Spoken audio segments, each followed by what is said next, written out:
O Brasil é uma nação à espera de reformas. Temos um quadro partidário destruído. As causas prioritárias mudam e nós temos que mudar também.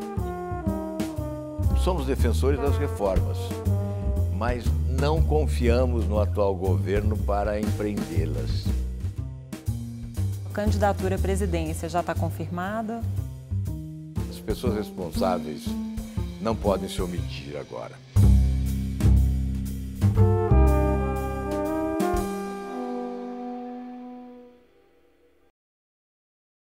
Senador, o senhor passa a ser líder do Podemos, antigo PTN, aqui no Senado. Como é que vai ser a atuação do partido na casa?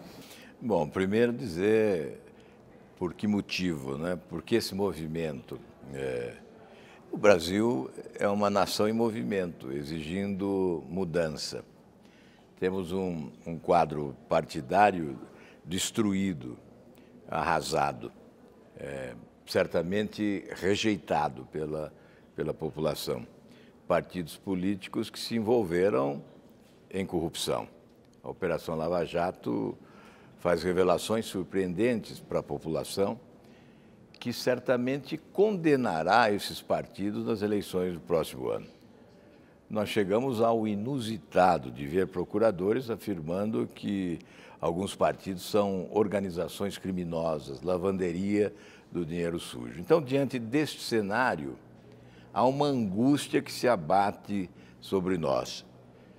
E, pretendendo contribuir para mudar o país, nós nos movimentamos para a construção de um partido que possa se afastar dessa mesmice lamacenta que há hoje no país em matéria de partidos políticos. Então surge o Podemos, na esteira de um movimento que surgiu na Europa, partido chamado Partido Movimento, partido que defende causas que não tem um vínculo ideológico nem de extrema-direita, nem de extrema-esquerda, que quer trabalhar com muita transparência e consulta popular, exercitando a chamada democracia direta. Esse é uma tentativa, é o objetivo. Nós esperamos que seja uma tentativa que possa ser bem sucedida. O senhor citou a Europa, mas a Espanha tem um partido chamado Podemos que se identifica como de esquerda. Essa seria a inspiração do partido? Não, há aí coincidência do nome, porque o Partido Movimento que surge, por exemplo, na França é diferente, em Portugal é diferente, na Grécia, na Itália.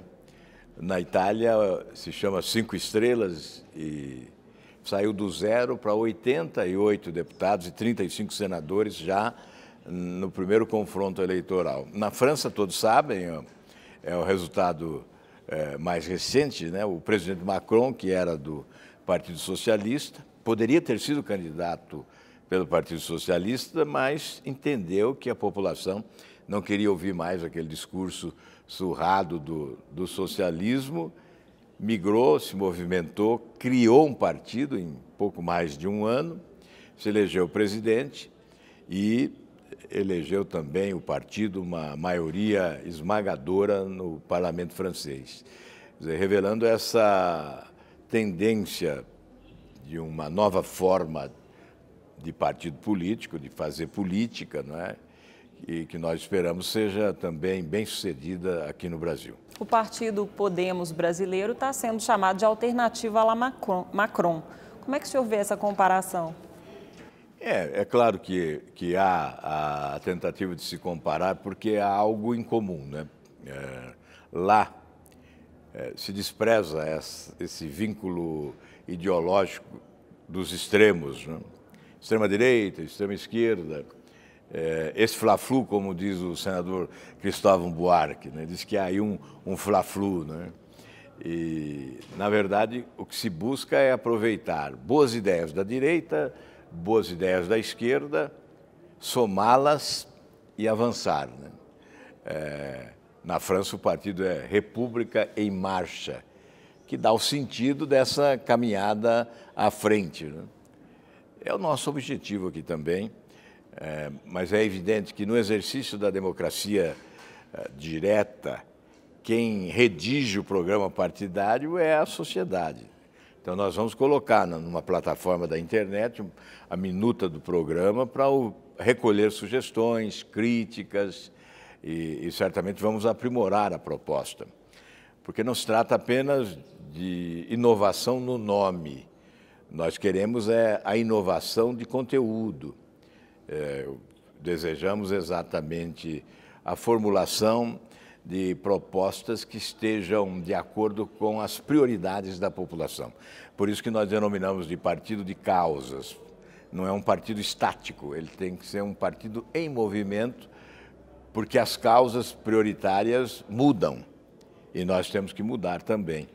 É esse o nosso desejo. Agora, o nome Podemos vem da campanha de Barack Obama. Tem uma referência à política norte-americana também? Algo da política americana que inspira o partido? Não, realmente surge com Obama, não é? E chega à Espanha, veja que a Espanha também não tem o mesmo conteúdo da proposta de Obama nos Estados Unidos. Então, na verdade, o que há de semelhança é um modelo que se deseja implantar, né?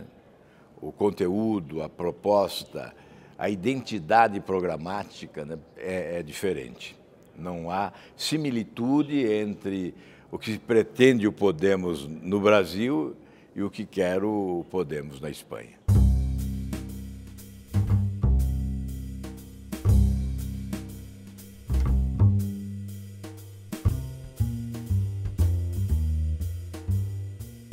Agora, o antigo PTN é um partido já conhecido na política brasileira de 1945, né, um dos mais antigos aí da plataforma partidária. O que é dessa essência que permanece nesse novo partido? É apenas Podemos? o registro, né? O registro partidário que foi transferido ao Podemos para evitar toda aquela burocracia, né, da coleta de assinaturas no país inteiro. E o partido ofereceu o registro, que já houve homologação no Tribunal Superior Eleitoral, e o número que é o 19.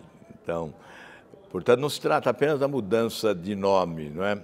Trata-se de uma refundação, com um programa novo, estatuto novo, gestão nova, dirigentes novos, né? Já tivemos uma convenção no domingo, exatamente para eleger um novo diretório, uma nova executiva nacional. Então, nós desejamos que seja realmente o Podemos a fotografia de um partido que possa se identificar mais com as aspirações da população, aspirações que foram levadas para as ruas do país a partir de 2013, né, com multidões que foram exigir mudança no Brasil. Nesse sentido, uma das propostas é criar um aplicativo para que as pessoas possam votar nas proposições aqui do Congresso? Exatamente. Orientar a bancada, tanto na Câmara quanto no Senado, sobre o voto.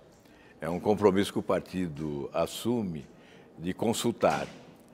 Uma outra ideia é a apresentação de projetos que sejam apresentados pela população através desse aplicativo. Com assinatura de 20 mil eleitores, em determinada proposta, o partido assume o compromisso de apresentá-la na Câmara dos Deputados ou no Senado.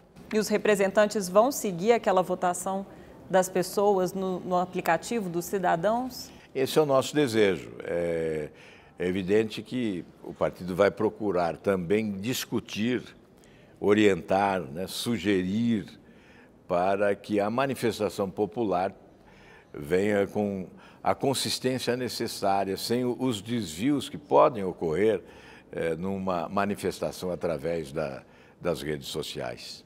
E a atuação aqui no Senado, senador, não havia uma bancada agora, vai haver pelo menos 2 senadores filiados ao Podemos. Como é que fica a atuação em comissões? Há alguma mudança na composição das comissões? Hoje nós começamos com 2, mas poderemos ter 3 ou 4 já imediatamente, não é? E certamente vamos discutir a possibilidade de integrarmos um bloco parlamentar para preservar a posição nas comissões dos senadores que estão ingressando, não é?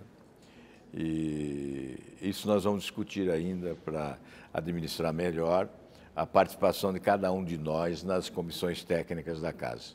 Na Câmara, o PTN fazia bloco com o PP e o Podemos agora vai naturalmente assumir esse bloco. Aqui no Senado, o PP está coligado com o PMDB, num bloco com o PMDB.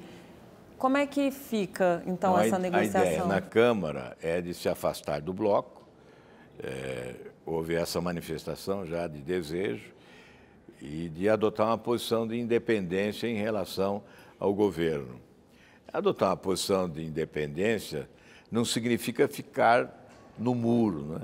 É que nós temos um governo de transição e hoje a posição de oposição é complexa, porque ela pode se misturar ao posicionamento do PT, o que não é o nosso desejo.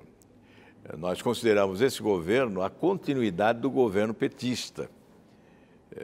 Imagino que, em função disso, o mais adequado foi adotar essa posição de independência, que nos leva a votar favoravelmente a matérias do governo quando entendemos serem adequadas e votar contra e criticar muito o governo, como venho criticando, em razão dos seus equívocos, né? E, sobretudo, nós temos esse compromisso de combate implacável à corrupção e o atual governo é um governo que tem um entorno absolutamente contaminado, né? Começa da Presidência da República, passa pelos ministérios e chega até o Congresso Nacional em funções exponenciais, né? As mais importantes do Congresso Nacional, ocupadas por lideranças ligadas ao atual governo, que também estão contaminadas e, obviamente, sujeitas, são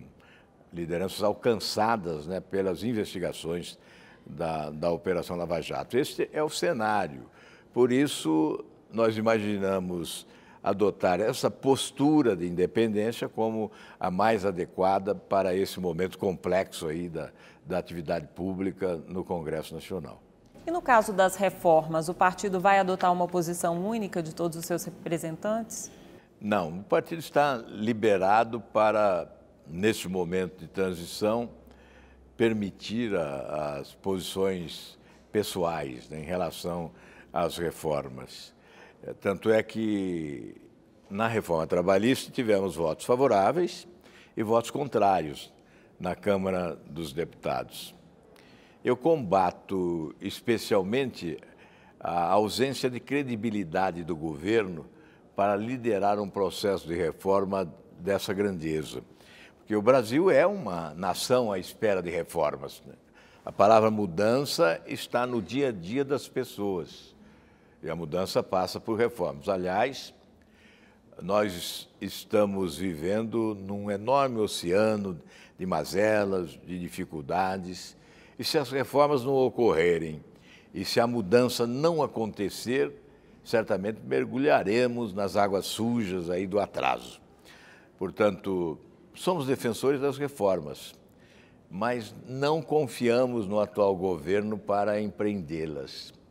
O governo, através do presidente da República, perdeu credibilidade e, inclusive, a sua capacidade de comunicação com a sociedade. Sem se comunicar bem, as suas propostas não são bem acolhidas. Não há confiança naquilo que propõe o governo. Então, obviamente, nós vivemos um momento de grande desgaste no parlamento, em razão de defendermos reformas, como se elas fossem para o mal e não para o bem. Acho que ideias interessantes podem ser desperdiçadas num cenário como esse. Acho também que, é claro, mesmo a reforma da Previdência, creio que não passará pela Câmara dos Deputados e não chegará ao Senado na gestão Temer. A reforma trabalhista, mesmo sendo aprovada, e o governo está recuando em relação a alguns itens desta proposta, mesmo sendo aprovada, ela não se esgotará na gestão Temer. Certamente, no início de um novo governo, o tema voltará a ser discutido, porque ela não atenderá às expectativas do capital e do trabalho. E a reforma política que está na pauta agora? Pois é, a reforma política, ao iniciar o debate sobre ela, há que se pedir perdão sempre, né? Porque quantas vezes ela foi prometida. Nós temos um presidencialismo forte e nesse presidencialismo, se o presidente da República não assume a responsabilidade pela condução do processo, as reformas não acontecem. E a reforma política tem sido delegada ao Congresso Nacional. Aí nos confrontamos com a tendência do corporativismo. E a pergunta que se faz é possível elaborar uma boa proposta com um novo modelo político a ser conferido ao país num Congresso contaminado pelos escândalos de corrupção e predisposto a adotar normas de defesa e não de conveniência pública?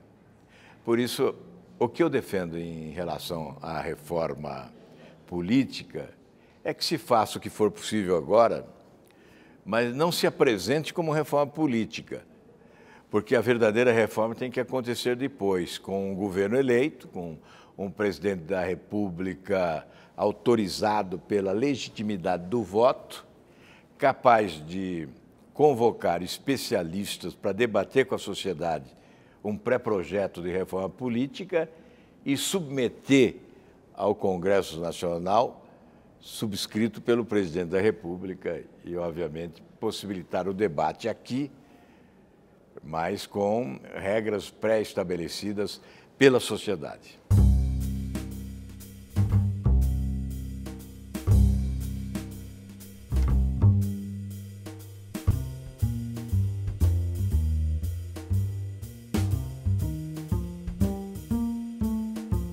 Cláusula de barreira preocupa o Podemos? A cláusula de barreira é defendida pelo Podemos, né? Nós achamos que é um instrumento moralizador. O quadro partidário brasileiro é constituído de siglas para registro de candidaturas. Não temos partidos programáticos. É uma das razões do surgimento do Podemos como partido movimento na defesa de causas prioritárias da população. A cláusula de barreira não vai proibir ninguém de criar um partido e de se instalar nele, mas vai estabelecer a regra do jogo. Para ocupar um espaço no parlamento, terá que alcançar o percentual de votos imposto pela legislação.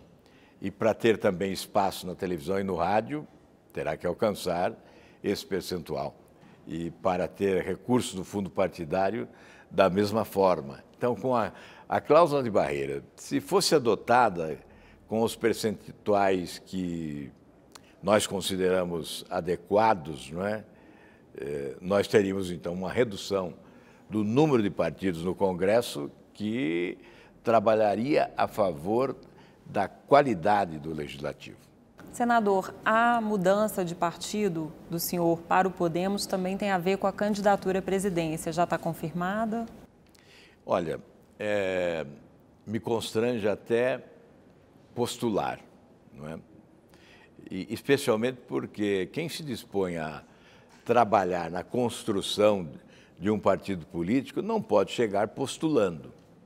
Embora seja uma ambição legítima, ela, a meu ver, não é adequada neste momento. No entanto, quem não postula não tem o direito também de recusar uma eventual convocação, quando há um chamamento. E, recentemente, no lançamento do partido, no Centro de Convenções Ulisses Guimarães, houve uma convocação unânime dos presentes, para que possamos disputar a eleição. Nosso nome foi colocado. Não houve, evidentemente, uma resposta, mas há que se considerar a hipótese, né? Se no momento adequado, quando chegar a hora da definição das candidaturas, o partido mantiver essa sua disposição de oferecer um projeto alternativo de nação e submetê-lo ao crivo dos eleitores, ao julgamento popular, obviamente nós não poderemos fugir dessa responsabilidade. Portanto, na síntese, se chegar março, abril do próximo ano, maio, houver um chamamento partidário e até popular, haverá candidatura. Isso trata-se de uma responsabilidade. Acho que as pessoas responsáveis não podem se omitir agora. A omissão até agora poderia ser perdoada, pode ser perdoada, mas creio que daqui para diante a omissão pode ser fatal. Há um rombo nas contas públicas do país, o desemprego cresceu assustadoramente, a saúde pública é um caos, a educação em retrocesso, a violência fazendo vítimas no dia a dia. Então, há um país à espera de mudança, de governantes responsáveis. E se não houver essa responsabilidade de setores lúcidos da nossa sociedade, que ofereçam sustentação a um projeto de nação, nós poderemos assistir aí ao final uma espécie de circo de horrores, um debate enlouquecido daqueles que se consideram salvadores da pátria, né? Eu creio que não é isso que espera o Brasil. Daí a nossa responsabilidade em participar do debate que ofereça à nação a oportunidade de uma escolha feliz. O senhor falou em rombo nas contas públicas e, ao mesmo tempo, o Congresso está discutindo um fundo eleitoral com dinheiro público para fazer campanha. O financiamento de campanha vai ser o grande desafio dessa eleição, senador? Eu creio que sim. Aliás, é triste ter que discutir financiamento público de campanha com partidos como os que temos.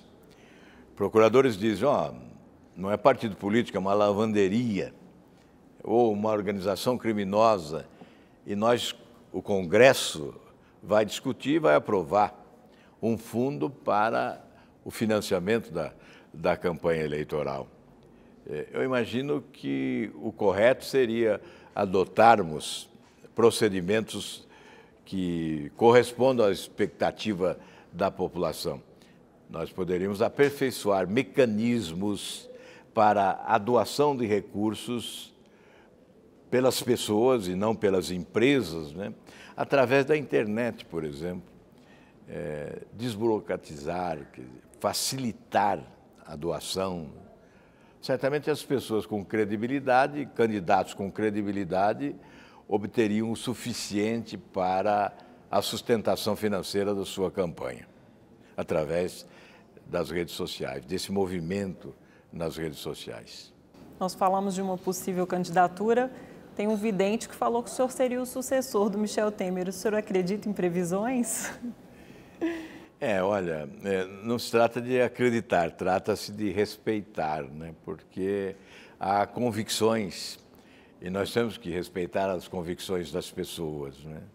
Nesse mundo místico, há, evidentemente, previsões que muitas vezes são acertadas, outras vezes equivocadas, mas se nós não acreditamos, não devemos também desacreditar totalmente. Muito obrigada pela entrevista, senador. Eu que agradeço. Muito obrigado.